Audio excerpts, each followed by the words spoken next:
Hello, friends. Welcome back to our weekly dive into the exciting world of tax and law updates, where we unpack the latest rulings that keep India's tax landscape buzzing. We are kicking things off with the Income Tax Act, and the Delhi Tribunal just delivered a big win for startups in People Care Hospitals Private Limited versus Income Tax Officer.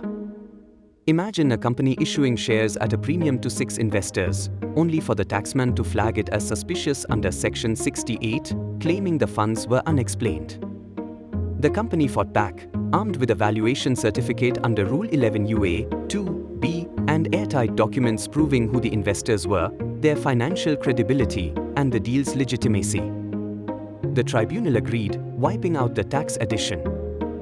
It's like a masterclass in paperwork. Nail your records, and you can shut down the taxman's doubts. Next up, the Surat Tribunal brought some relief in Arvindbhai Ramniklal Rawal, HUF, versus Income Tax Officer. Picture this: you sell a piece of land and want to claim a tax break under Section 54F by investing in a new home. The catch?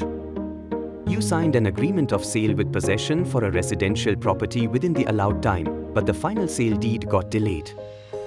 The tax officer said no dice, but the tribunal disagreed. They ruled that the agreement was enough to secure the Section 54F deduction, even without the deed. It's a heartwarming nod to intent over technicalities, giving taxpayers a breather when life throws curveballs.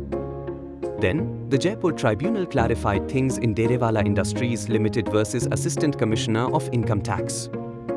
The company paid commissions to foreign agents for sales and purchases, but the taxman wanted to tax those payments as income.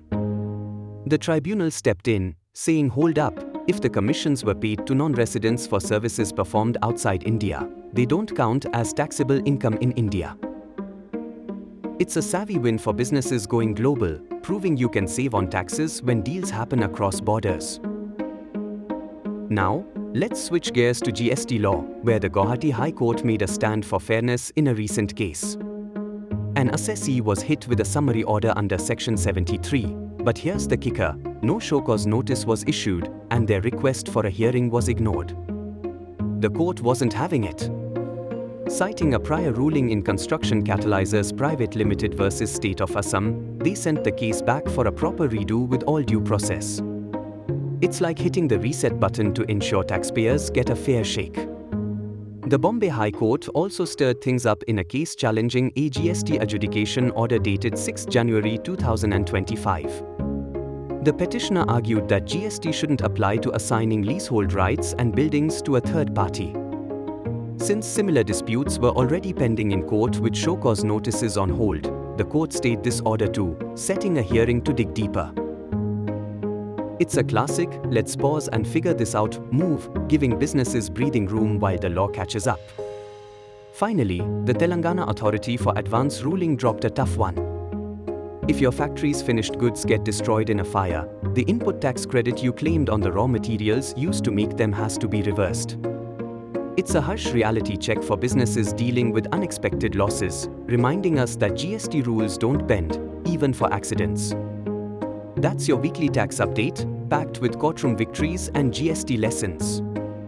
From share premium wins to fire loss realities, we've covered the ground. If this got you thinking, hit that like button and subscribe for more tax insights. Thanks for joining us. See you next week for another round of legal excitement.